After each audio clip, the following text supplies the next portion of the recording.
মুখ্যমন্ত্ৰীয়ে মানুহৰ মাজত আমাৰ বিৰোধী দলবিলাকৰ আমাৰ যিটো আস্থা আছে মানুহৰ মাজত সেইটো নাইকিয়া কৰিবৰ কাৰণে অনাস্থা আনিবৰ কাৰণে এইটো কথা কৈ আছে। কোন মুখ্যমন্ত্ৰীক ভূপেন বৰাই মানে ইমান পাত্তা দিব কওকচোন? যিজন মুখ্যমন্ত্ৰী আজি আমাৰ ৰাজ্যখনৰ কাৰণে আটাইতকৈ ডাঙৰ শত্ৰু গণশত্ৰুত পৰিণত হৈছে, সেই মুখ্যমন্ত্ৰীৰ কথা কোনে ভেলু দিয়ে? আপোনালোকে নিশ্চিন্ত থাকক, ভূপেন বৰাই মুঠতে বিজেপিত জইন নকৰে। আৰু ভূপেন বৰাই বিজেপিত জইন কৰিবলৈ হলে মই কান্ধত লৈ ঘূৰাই ফুৰিম যে ক'ত যাব পাৰে আপুনি, নোৱাৰিব বুলি।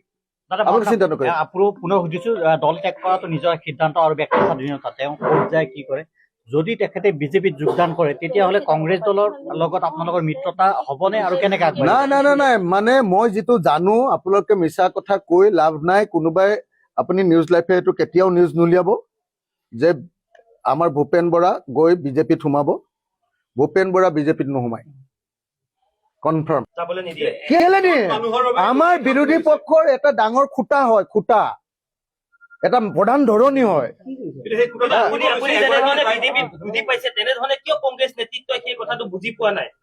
মানে সেইবিলাক কংগ্ৰেছৰ ভিতৰৰ কথাটো না দাদা, আমি ক'ব নোৱাৰো, আমি একো ক'ব নোৱাৰো। সেই কংগ্ৰেছৰ ভিতৰৰ কথাটো আমি একো ক'ব নোৱাৰো, সেইবিলাকত আমি মাত নামাতো। কিন্তু আপোনালোকে নিশ্চিন্ত হৈ থাকক যে ভূপেন বৰা বিজেপিলৈ নাযায়। যদি ভূপেন বৰা বিজেপিলৈ যায় তেতিয়াহ'লে ভূপেন বৰাক মই যাবলৈ নিদিওঁ, মই সাৱটি ধৰি ৰখাই দিম। আপোনালোকে টেনশ্যন নল'ব, মই কৈছো নহয়। খালি আপোনালোকে এনেই বাতৰি উলিয়াই নাথাকিব। আমাৰ বিৰোধী পক্ষৰ এজন ডাঙৰ লিডাৰ তেওঁক বিজেপিলৈ যাব এইটো নকৰিব। আপোনালোকে সেইটো নুলিয়াব। যদি দৰকাৰ হয় মই আকৌ কৈ দিলো, যদি দৰকাৰ হয়, যদি কংগ্ৰেছত তেওঁ নাথাকেই তেতিয়াহ'লে তেওঁক আমাৰ গোটেই বিৰোধী দলবিলাকৰ আটাইতকৈ ডাঙৰ লিডাৰজন বনাই দিয়া হ'ব, আটাইতকৈ ডাঙৰ বিৰোধী দলবিলাকৰ। আৰু যদি তাৰ পাছতো তেওঁ যদি অসন্তুষ্ট হয় তেতিয়াহ'লে আমাৰ ৰাইজৰ দলৰ সভাপতি পদটো মই তেওঁক এৰি দিম, ৰাইজৰ দলৰ সভাপতি পদটো এৰি দিম। কিন্তু ভূপেন বৰাৰ নিচিনা এজন মানুহক, ইমান অভিজ্ঞ মানুহক, ইমান দিন ধৰি যুঁজ বাগৰ কৰি থকা মানুহক, সন্মানীয় মানুহক আমি কেতিয়াও এনেকৈ আঁতৰি যাবলৈ দিব নোৱাৰো। এই কথাটো আপোনালোকে মনত ৰাখিব। মই আকৌ কৈ দিছো দেই, একদম কোনো পধ্যে কোনেও নুলিয়াব যে ভূপেন বৰা বিজেপিলৈ যাব। বিজেপিক আমি ইয়াত একদম সোমাবলৈও নিদিওঁ।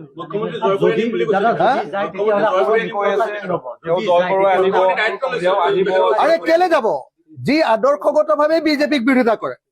এতিয়া মোক পৃথিৱীখন যদি হিমন্ত বিশ্ব শৰ্মাই দি দিয়ে, মোক যদি বোলে মুখ্যমন্ত্ৰী পদটো দি দিম, তই আহ, এই বুলি ক'লে মই বিজেপিলৈ যাম নেকি? ভূপেন বৰাৰ আদৰ্শটো আছে নহয়।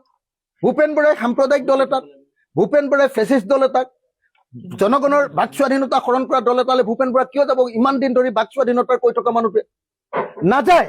মই জানো নহয় ভূপেন দাক, মই জানো, মোৰ নিজৰ ককাই, মোৰ নিজৰ দাদা। মই আপোনালোকক কৈছো সেইবিলাক কথাত মই সোমাবলৈ বেয়া পাইছো। সেইবিলাক কথাত মই নোসোমাও।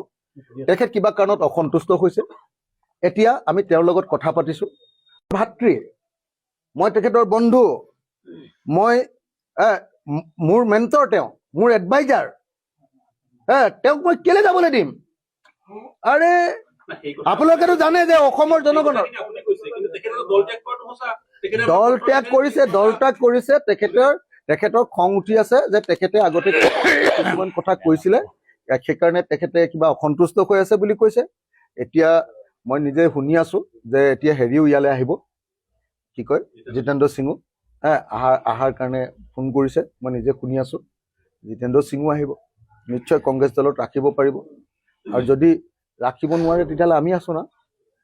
ভূপেন দাক ক'ত যাব দিম নেকি? মই ভৰিটোতে ধৰি থাকিম নহয়, মই হাতখনতে ধৰি থাকিম নহয় যে ভূপেন দা ক'ত যায়, আপুনি ক'ত সাম্প্ৰদায়িক দললৈ যায়, এনেকৈ ক'ম নহয়।